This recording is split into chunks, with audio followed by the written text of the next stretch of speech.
அனைவருக்கும் வணக்கம். நான் சுந்தர் ஜேசி பேசுகிறேன். சளி பிரச்சனை ரொம்ப கஷ்டப்படுறோம். தினசரி வாழ்க்கையில் சளினால் பயங்கரமான அவஸ்தை. எவ்வளவோ மருந்து மாத்திரைகள்லேயே போயிட்டுருக்கு. நிறைய பேரை நான் கவனிச்சிருக்கேன். டெய்லி பஃப் எடுக்கணும். வீசிங், ஆஸ்மா இருக்குது, பஃப் எடுத்தால் தான் நமக்கு தூக்கம் வரும் அப்படிங்கிற மாதிரி ஒரு சிச்சுவேஷன் இருக்குது. மூக்கால் ஒழுகிட்டே இருக்குது, கர்ச்சீப் வச்சு பார்த்தாலும் சிந்திக்கிட்டே இருக்கும், தொடர்ச்சியான தும்மல் வந்துக்கிட்டே இருக்குது. அப்போ அந்த தும்மல் நமக்கு வர்றதுனால தொடர்ச்சியாக தும்மி தலை வலிக்குது, தலை பாரமாக இருக்குது.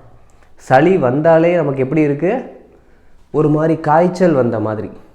சளி வந்தால் காய்ச்சல் வந்த மாதிரி, உடம்பு ரொம்ப வீக்காக, வலி அதிகமாக எடுக்கும், உடம்புல பூரா வலி அதிகமாக எடுக்கும். இந்த மாதிரி சாப்பிட்ட சாப்பாடு எல்லாமே சளியாக மாறி, கழிவுகளாக மாறி, என்னத்தை சாப்பிட்டா நமக்கு சரியாகும் அப்படிங்கிற ஒரு சிச்சுவேஷனில் இன்றைக்கி நம்ம எல்லாருமே இருக்கோம். இதை நம்ம எப்படி சரி பண்ண முடியும்னா, உணவு முறையில் தான் 100% சரி பண்ண முடியும். மருந்து மாத்திரையெல்லாம் தற்காலிகமாக ஏதோ சாப்பிட்டா பெட்டராக இருக்கும், வலி இல்லாமல் இருக்கும், தற்காலிகமாக அலர்ஜியெலாம் குறையிற மாதிரி இருக்கும். ஆனால் நிரந்தரமான தீர்வு வேணும்னா உணவை மாற்றினா தான் கிடைக்கும். உணவை மாற்றினா கிடச்சிருமான்னா முயற்சி பண்ணி பாருங்கள். முயற்சியே பண்ணி பார்க்காம எப்படி நீங்கள் அதை உறுதி செய்ய முடியும்? இந்த இயற்கை உணவுகளுக்கு மாறுறதுக்கு முதல்ல முயற்சி பண்ணணும். சளியற்ற உணவுகளுக்கு நம்ம மாறணும். சளியற்ற உணவுகளுக்கு மாறினா தான் நமக்கு உடலில் சளி கழிவுகள் வெளியேற ஆரம்பிக்கும். இப்போ நம்ம சாப்பிட்ற எல்லாமே சளி உணவுகள்.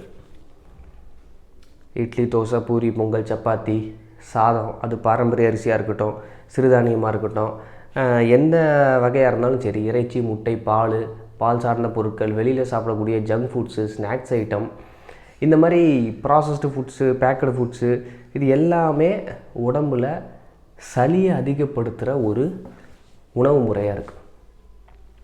அப்போ இதெல்லாம் சாப்பிட்டுக்கிட்டு எப்படி உங்களுடைய பிரச்சனை முதல்ல குணமாகும்?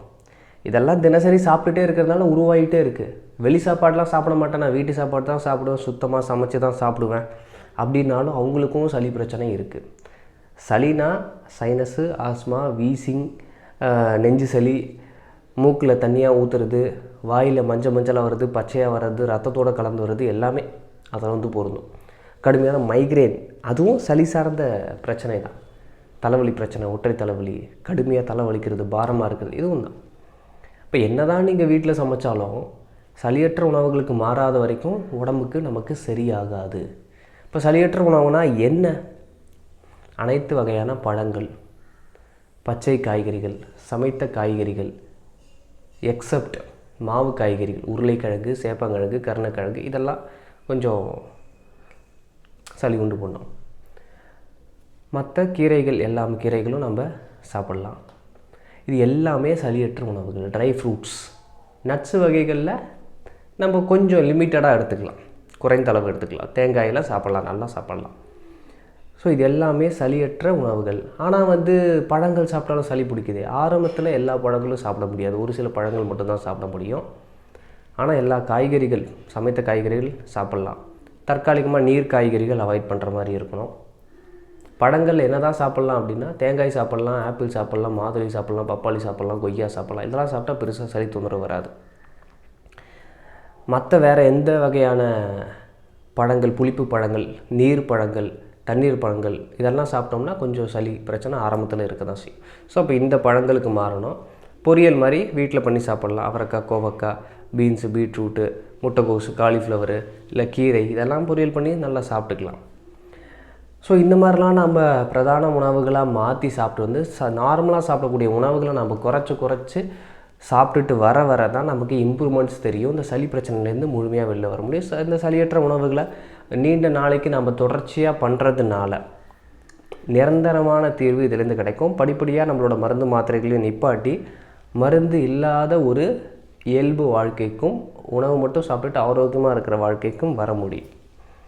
கொஞ்சம் உடற்பயிற்சியும் சேர்த்து பண்ணணும். தற்காலிகமாக வாக்கிங் மட்டுமாவது பண்ணணும். ஒரு 15 நிமிஷத்துலேருந்து 45 நிமிஷம் நல்லா வாக்கிங்காவது பண்ணணும். இல்லை வீட்டிலே ஸ்கிப்பிங் பண்ணலாம், இல்லை ஒரு பாட்டு போட்டு விட்டு டான்ஸ் ஆடலாம், இல்லை யோகா ஆசனங்கள் பண்ணுற ஒரு இது இருக்குன்னா நீங்கள் பண்ணலாம்.